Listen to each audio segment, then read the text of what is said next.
নমস্কার বন্ধুরা, রিতাস কিচেনে তোমাদের সবাইকে স্বাগত।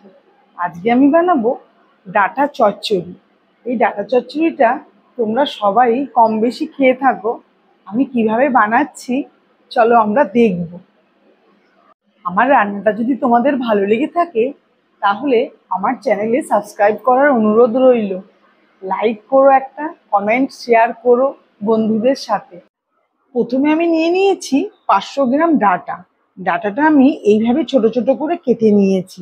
এর গাটাও আমি সজনে ডাঁটা যেভাবে গা ছাড়িয়ে নেয় ওইভাবে আমি গাটা ছাড়িয়ে নিয়েছি। এবার আমি এই ডাঁটাটা রান্না করব। আমি একটা কড়াই বসিয়ে দিয়েছি, তাতে আমি দিয়ে দেব সর্ষের তেল। আমি 3 চামচ মতো সর্ষের তেল দিয়ে দিলাম। তেল গরম হয়ে গেছে, আমি একটা ফোড়ন দিয়ে দেব।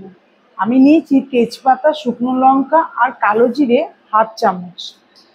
ফোড়নটা আমি একটু ভেজে নেব।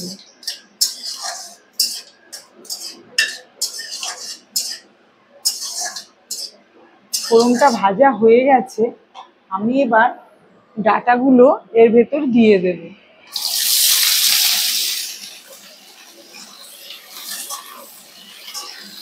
দিয়ে আমি একটু এটা ভেজে নেব। ডাঁটাগুলো আমি 5 মিনিট সময় ধরে ভেজে নিচ্ছি। এবার আমি এতে দিয়ে দেব নুন। আমি 1/2 চামচ নুন দিয়ে দিলাম, তোমরা স্বাদ মতো তোমাদের দেবে। আর দেব 1/2 চামচ হলুদ গুঁড়ো। দিয়ে আমি এটা মিশিয়ে নেব।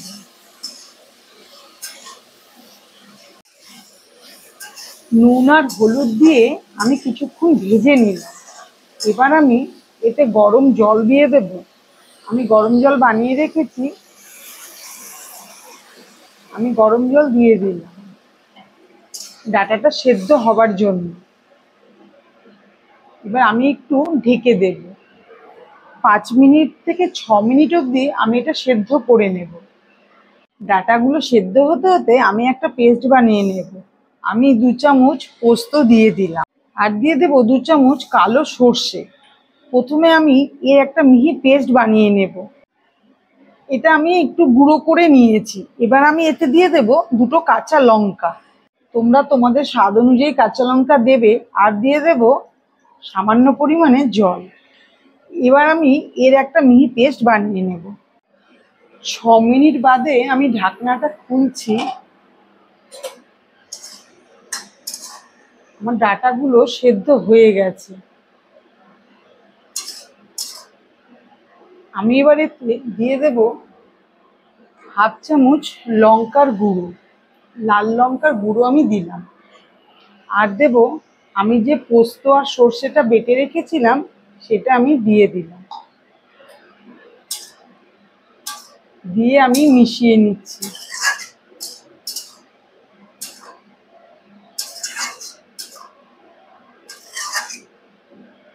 মেশানো হয়ে গেছে, আমি এবার একটু ঢেকে দেব একটু শুকনো হওয়ার জন্য।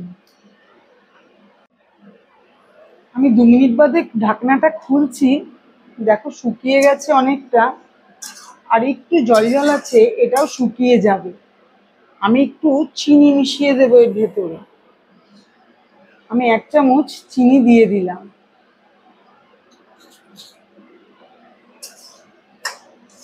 দিয়ে আমি এটা মিশিয়ে দিচ্ছি।